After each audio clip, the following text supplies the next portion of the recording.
sound went away. Alrighty, that's a good intro, right?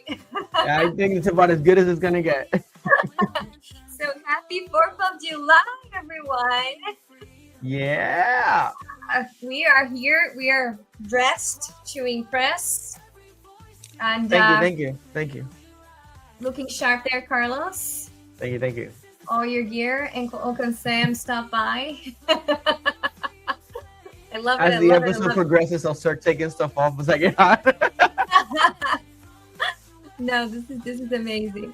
So yeah, so as you guys can see, this is a special 4th of July episode that we're doing for you guys, and we are bringing a very compact content with tons of updates for you guys, especially for our military in lieu of today's special day. So thank you for your service.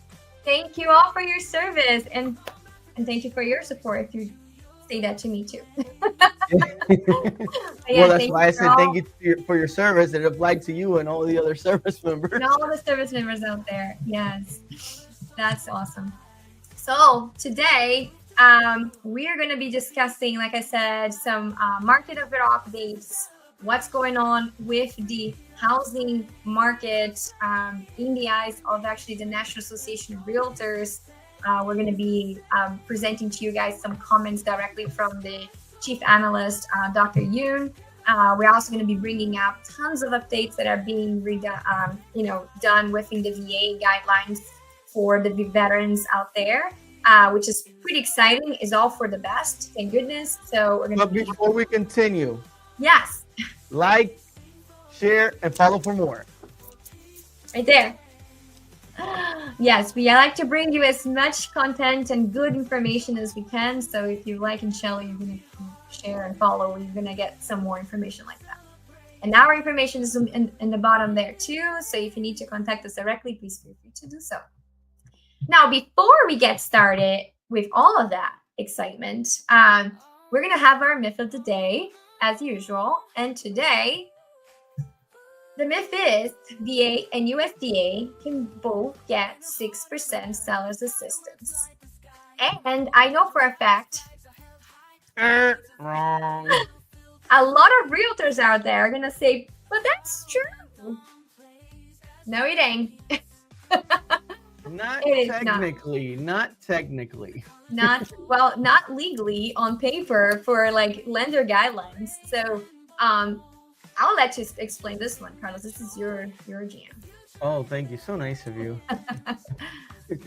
Okay, yeah. So that's not true. The actual cap for seller's assist on a VA is 4%. However, there are certain things that we can do when we're structuring the negotiations, so that the service member is able to get a little bit more in assistance when it comes to their closing costs. There are things like the seller, we can have the seller pay up to a certain amount of the credit cards for the buyer to help them qualify if there's a DTI issue or something.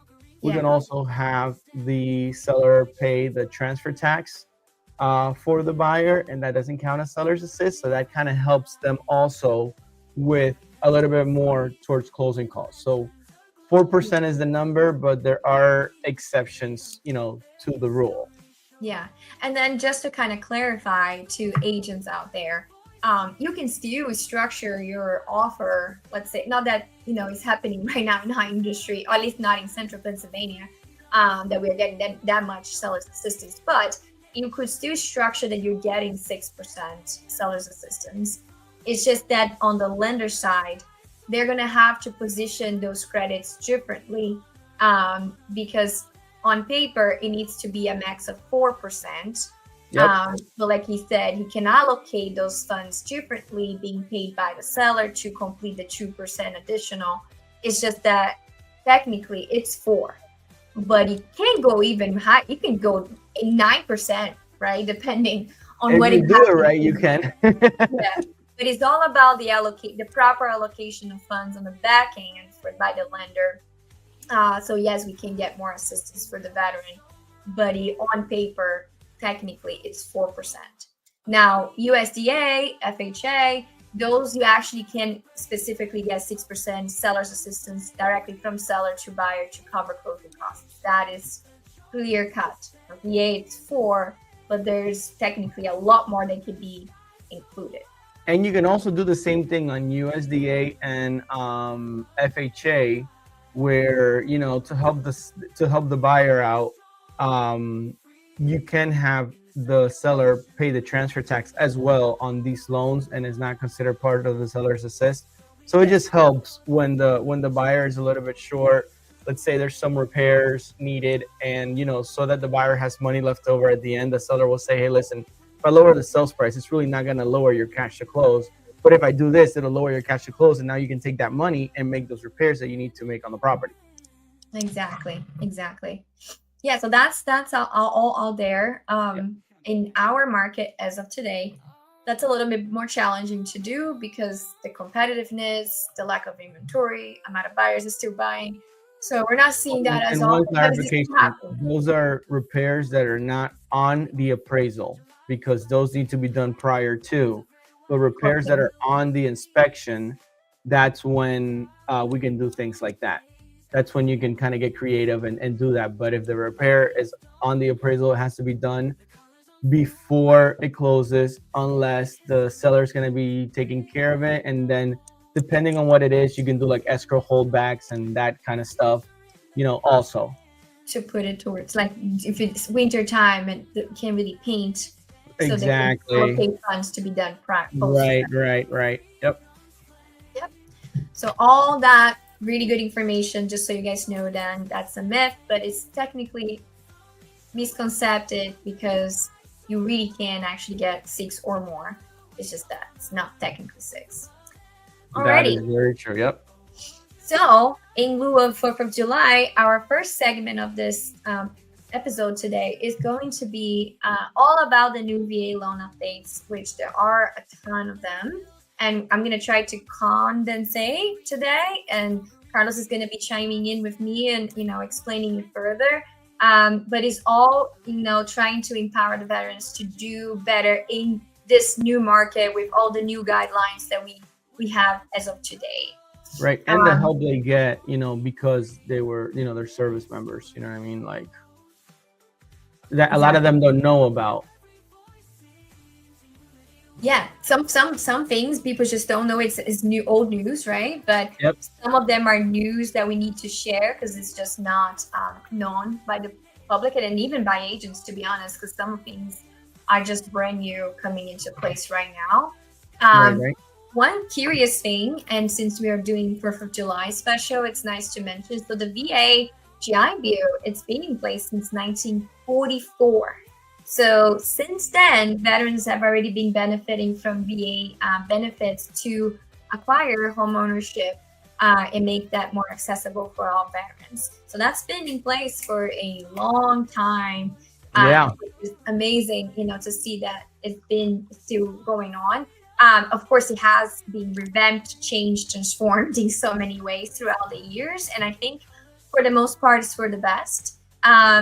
Of course, VA guarantees does not lend directly. It's through other lenders. I think that's a pretty big misconception for the consumer in public, right? They think that they're getting a VA benefit from VA, like they're getting the loan from the VA. But no, the VA loan is a product that can be offered by any lender, like Carlos, for you guys to work with him. So it's not a VA thing. It's not the VA lending money. It's a VA product with VA guidelines that the lenders can provide to the consumer, to the public. Do you want to expand on that? You think? I think you pretty much covered it, you know, and it all depends on, since we're going into the whole updates thing now, it used to be where only spouses was able to be on the VA loan, and now based on what we were kind of looking into the other day, is that you can have non-spouse be on it. It's just that the VA guarantee isn't 100%. They'll have to come up with something. The VA only guarantees, like, it's only half of the guarantee that the VA normally does. Yeah, and that's one thing that we kind of wanted to even get some I guess, clarification of what the guarantee is and what the entitlement percentage is for that veteran. But it is a very good change. Option. Yeah, because now, like, if you are buying with your spouse, but you're not married yet, you are still able to try to qualify together to use the VA benefit, but, just with a lower entitlement. Or maybe a son is buying with the father, and Yeah, like we have. yeah, we have a few different, situations like that. So I think it's going to be very beneficial for people that are in those situations for sure. And Absolutely. one thing that a lot of people don't realize is because it used to be back in the day that you could only use your VA loan to purchase the home one time, right? It was a one-time use.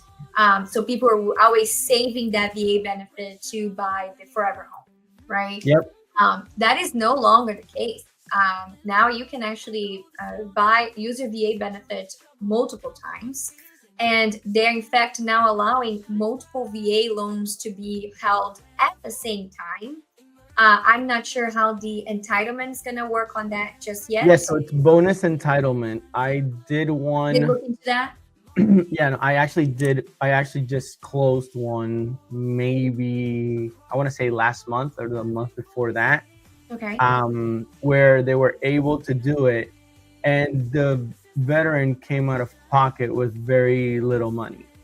Mm-hmm. Compared to what they were buying, they came, I think, paying off debt and some other things that had to be added, in order to make everything work. I think it was a $300,000 home, and I think they ended up coming to closing with like 12 or 15,000. Oh wow, yeah. And that was paying off like, I think it was like $7,000 or $8,000 in credit card. Credit card, yeah. I mean, that's the beauty of using the VA. So yeah. Yeah. So now you can buy a home, buy another home later on, but you can also hold the VA loan at the same time for more than one home. So let's say you buy a home this year, next year you want to buy another home, but you want to keep the first home as a rental. Now you are allowed to keep multiple VA loans active. And then what you can do is, like, once the rates come down, because like say they just relocated now, they're probably going to be there for at least like 3 to 5 years before they're moved somewhere else. So by then the rates will be better. What you can do then is you can take your first loan, refinance it into a DSCR, free up that VA, and now go and buy your third home with VA again. Yeah. Because you released the entitlement from the first. Well, so that's the biggest change, Carlos, that they are actually allowing you to hold more than one VA active at the same time. Right, but you can only get so much. So like once you're probably going to be maxed out at 2, maybe 3, you know what I mean? But like from the entitlement, yes. For the entitlement, but veteran, like I'll use, like I have family member, you know what I mean, who's been in New York, Florida, and now they're going to Alabama, Yeah. Or Louisiana. Sorry. Oh. But anyways, the point is that, so New York didn't do anything, but they could have, they didn't. But then they got Florida, and now, they might get Louisiana, but then they're probably going to get moved to Texas in like 2 years or so. And when that happens, then they can take their Florida, refinance it into an investment, and then free up that benefit, and now they can buy in Texas again. Gotcha. Yeah. So that's a smart entitlement. Yeah, the beauty of that now is that it gives that military member more options moving forward, right? So you're not just like stuck to buying one house and then having to sell the house to free up the VA benefit to buy another house. Now, depending on your market, of course, because some markets are higher than others, right? You might be able to get, like you said, 2-3 homes with your one entitlement, and then free up if you want to get others. But it gives you the opportunity to buy more than one home and build wealth using the VA benefit, which before was not an option. Exactly. So like if the service member, ever wanted to like get into like real estate, cash flow and that kind of stuff, like that's a great way to do it. I'm not trying to recruit anybody for any military brand. Be mine. But, it's one way to get a lot of houses. I know. Money down.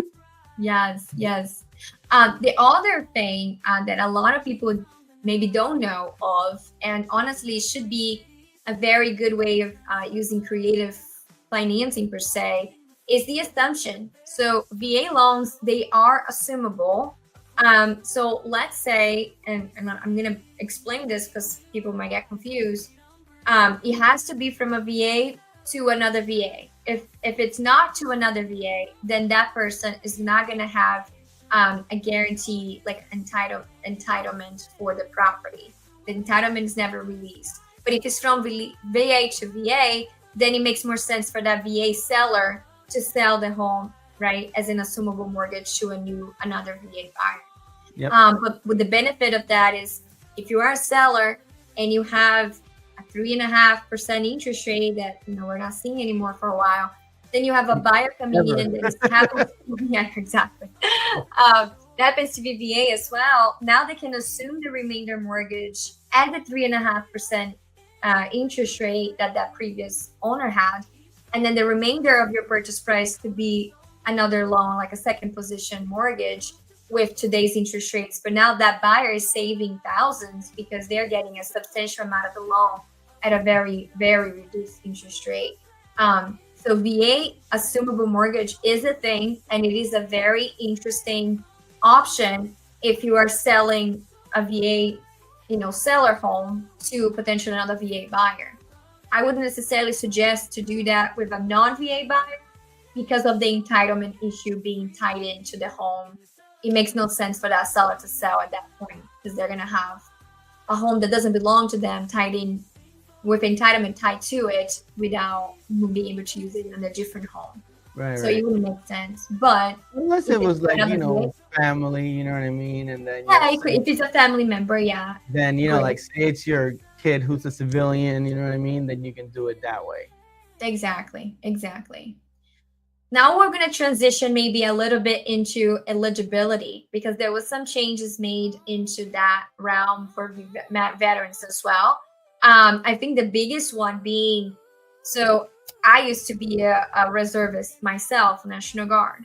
So veterans that were part of the National Guard had to serve for at least 6 years in order to receive the points needed to qualify for VA benefits, VA home loan benefits.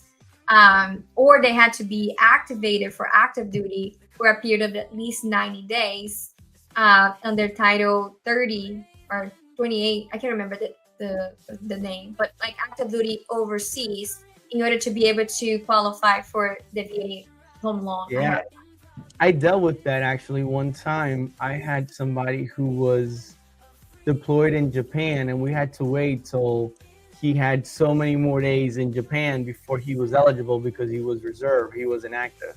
Yes, yeah. And now the biggest change is reservists, National Guards, they are going to be able to qualify for VA home loans having the Title 32, which is local services, like, maybe you just got dispatched to another state for a mission, or even, in-state missions.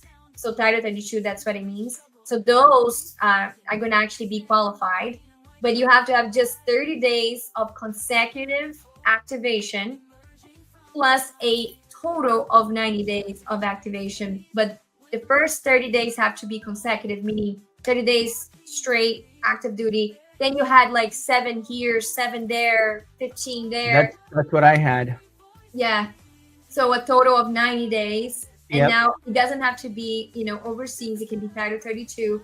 As soon as you have a cumulative 90 days and at least 30 days consecutive, now you're actually eligible to qualify for VA home loans instead of having to wait the 6 years of service as it used to be before.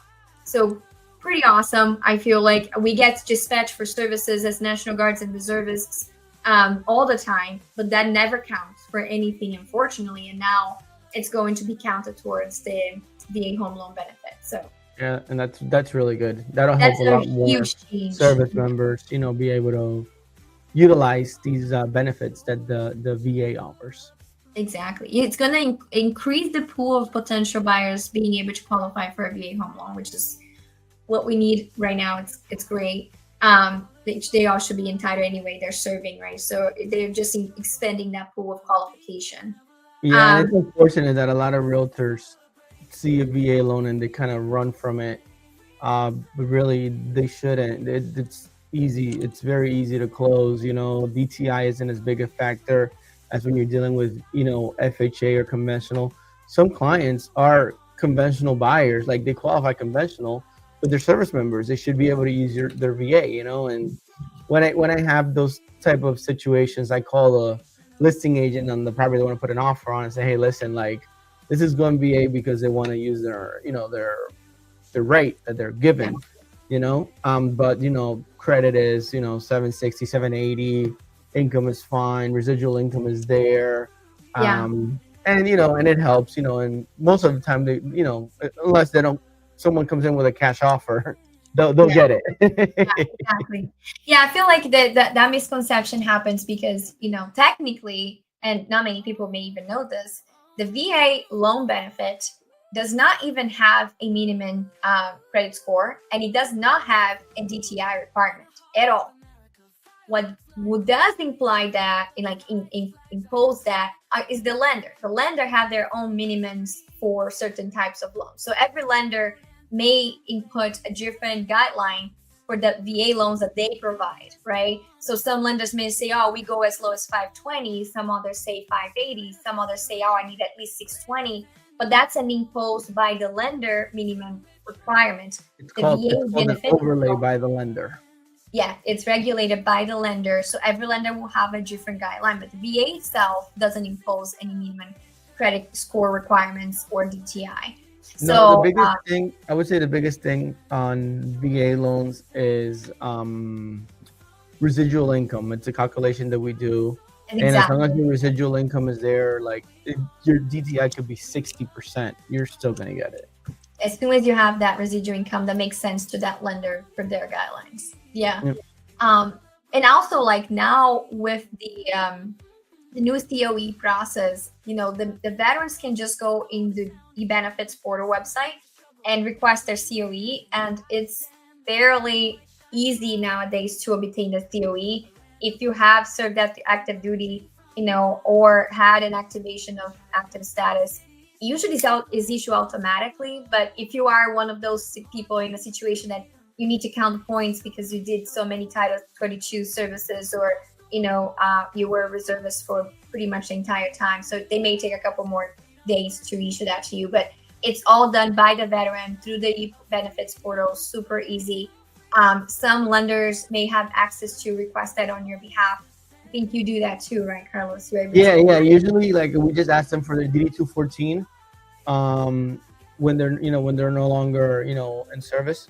Then we'll get the COE for them when they're in service. They can get it fairly quickly. I haven't really had anybody in service that's like, oh man, I'm struggling to get this. They can go to their commanding officer and be like, hey, how do I get this? I'm trying to do this, and they'll guide them. Yeah. The problem is when they weren't service, when they're no longer service members, I just say, hey, just give me your DD-214 and I'll take care of it. Yeah. And I mean, just reminding too that if you were a reservist, you were never going to be issued a DD-214. It will be a variation of that. I can't remember what the form name is, but it's basically just showing that you were released honorably, but you don't necessarily get the DD-214 because you're not a veteran per se, unless you had active duty service done. But that's the biggest difference between reservists and the active duty. Gonna say, whoever's watching this and they're in service and they know the name of the form, please drop it in the comments. We have it. I know all the recruiters out there are gonna know, so please chime in. They know all the forms names and everything. Yeah, I can't remember. I've been out for a little bit. I used to know all of the that could have been a good myth of the day. That could have been. That's true. Well, no longer now. Hey, there's always next year. Yeah, people forget, right? You guys are going to forget. I know you will. Yeah. We'll forget the name of the form too. Don't worry. Yeah. So that's the main updates there. Now getting a little bit into property types and renovation options available for VA veterans and VA home loans. So VA does support purchases and also supports renovations, because there is a renovation loan option for veterans using the VA home loan benefit, which it can be super handy in different situations. I think the most popular one being, what if an appraisal comes in, requires repairs, the seller doesn't want to do it, now what, right? That would be a very good example of us being able to actually put those repairs under a VA renovation option, and making the deal happen and not lose the home for that veteran. I think that's something that maybe is not done enough, but it is an option available.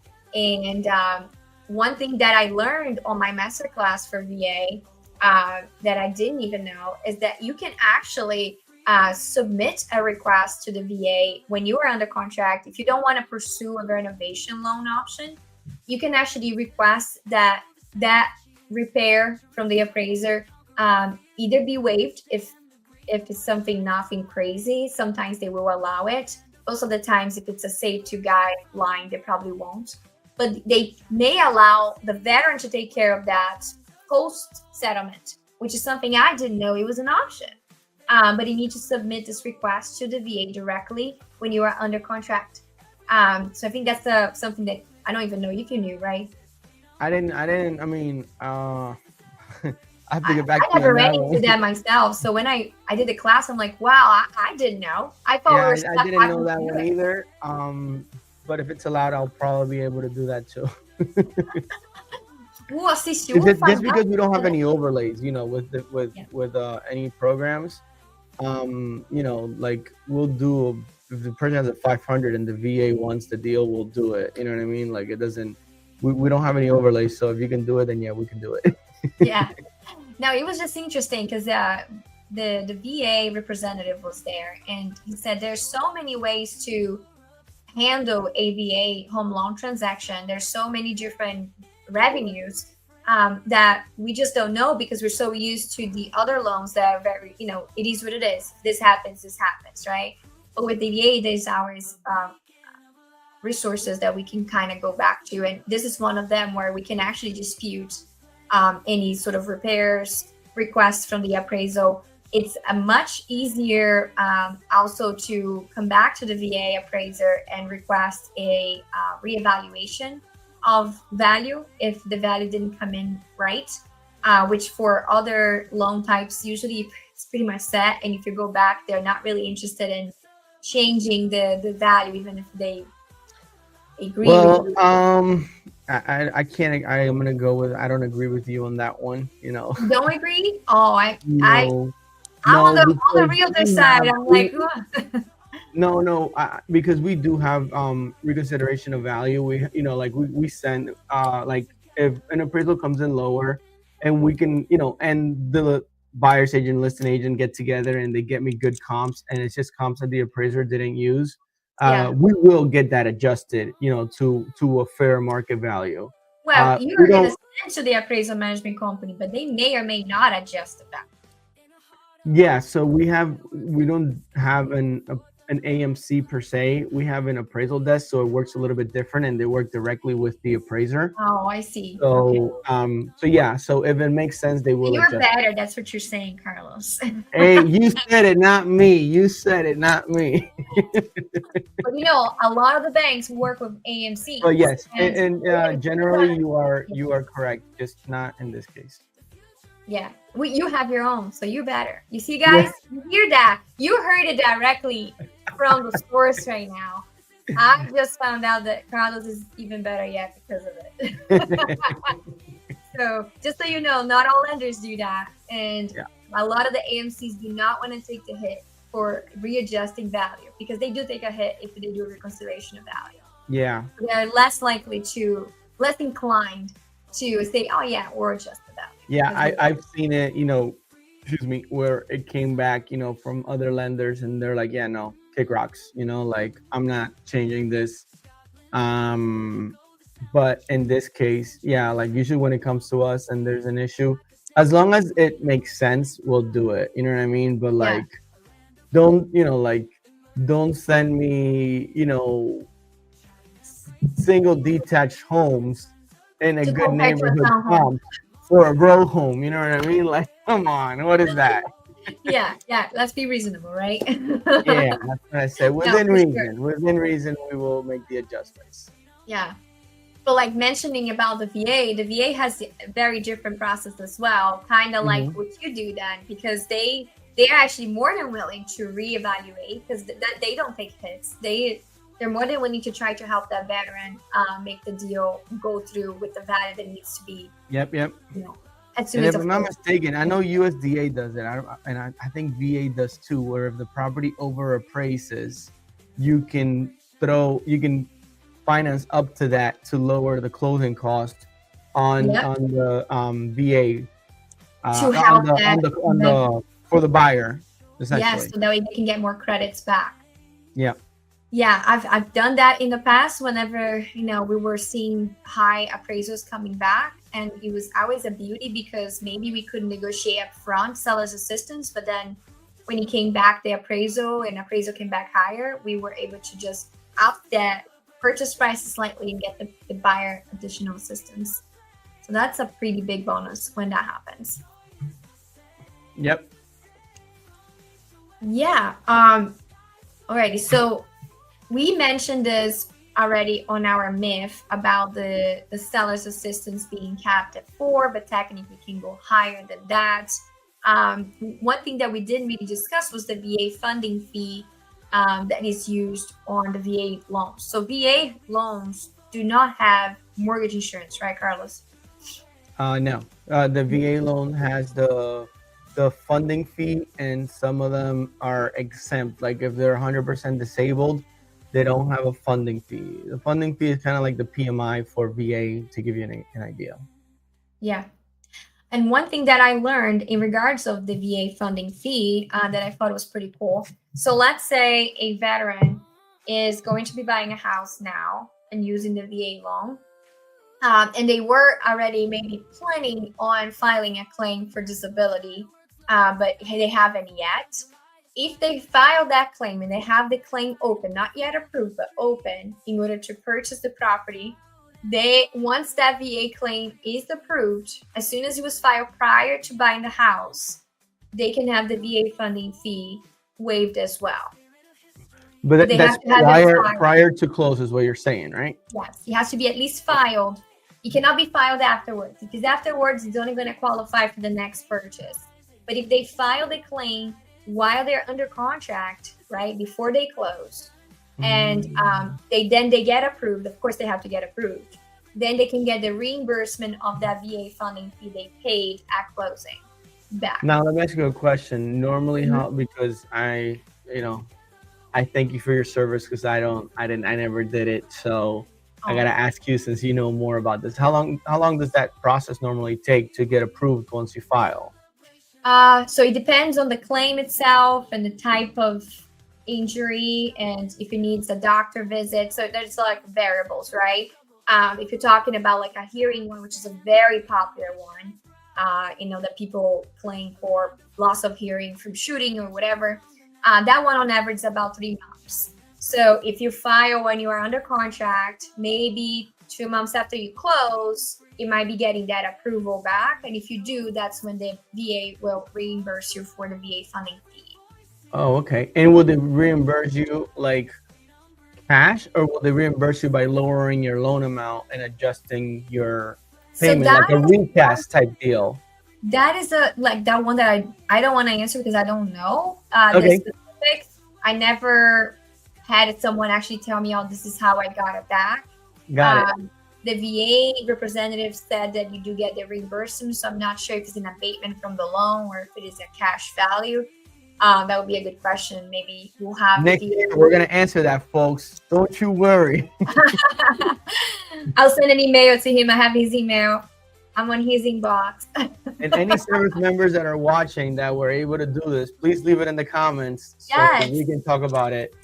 Yeah, if you guys actually had that happen and you did get your reimbursement, either cash, let us know. Yeah. Yes, that would be awesome to know. Oh, a common misconception, right? We talked about how VA buyers are constantly seen as maybe not as good as a borrower to a potential seller because, zero money down, they probably don't have money, they probably have a bad credit score because there's no minimum credit score requirement and all that stuff. So the misconception is there. But there were some statistics done nationwide, and you will be amazed of what they came back with. So guess, Carlos, and you have the notes that I have, so you don't need to guess, but guess what would be the national average credit score for veterans using the VA home benefit?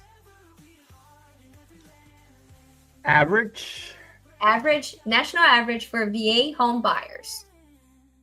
For credit score. You know what? I'm not even going to look at the answer. I'm going to go with the 600.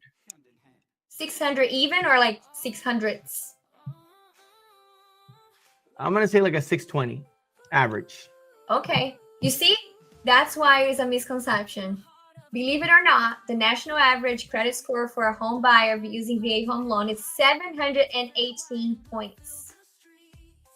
Wow. They have over 700 credit score. So technically, they could even try to go for a conventional. That's what I was explaining earlier. Yep, that they qualify even as a conventional. Some buyers could go higher. Some buyers might be lower, but on national average is 718, which is pretty high for looking at buyers that supposedly are not strong buyers. Now, another big misconception is like, oh, they're putting zero money down, right? The national average statistics from 2024 shown that the average buyer for VA home loans is actually putting 10% down on average on their VA home loans. Now, national averages, of course, is going to vary, from local areas. But the national 10%. Okay. 10% down, even though there's zero money down buyer.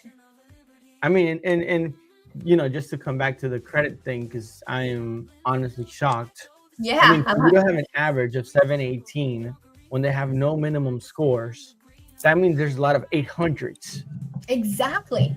A lot of them. To bring that ratio up, it's all about using the benefit, not because they are poor buyers, just because they're using their benefit that they were granted for their service. And honestly, that's the most frustrating part to me as a veteran, but also as a realtor working with veterans, is that the misconception is there, unfortunately. And yes, there are some veterans that need the support because really they are not in the best place.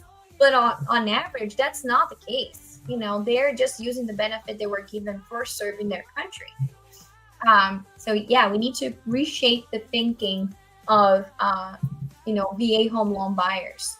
It is not what it seems just because you're putting zero money down, supposedly, right?